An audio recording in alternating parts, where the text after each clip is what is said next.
ধুতরা গাছ বা ধুতুরা গাছ, এই গাছটি আপনাদের বাসায় যারা আছেন, বিশেষ করে যারা শিশু রয়েছে, তাদের প্রতি একটু খেয়াল রাখবেন।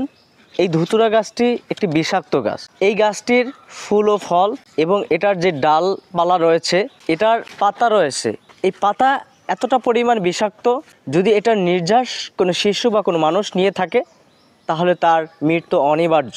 যাদের বাসায় ধুতুরা গাছ রয়েছে তারা একটু খেয়াল রাখবেন যাতে করে এটার নির্যাস, পাতা, ফল এবং ফুল, এটার ডাঁটা এবং এটার মূল যাতে কোনোভাবে প্রক্রিয়া ছাড়া কিংবা জীবিত যাতে সেবন করা না হয়। এটা প্রক্রিয়া করে শুকিয়ে, রৌদ্রে শুকিয়ে কিংবা ঔষধি হিসেবে ব্যবহার করা যায়। কিন্তু যারা এই বিষয়গুলো জানেন না কিংবা অজ্ঞ, তারা এটা নির্যাস কোনোভাবে নেবেন না, কারণ এই ধুতুরা গাছ আপনার প্রাণ কেড়ে নিতে পারে। এই ধুতরা গাছ গ্রামের অনেক বাড়ি দেখা যায়, যার ফলশ্রুতিতে আপনারা সবসময় সতর্ক এবং সতর্কীকরণ হয়ে থাকবেন।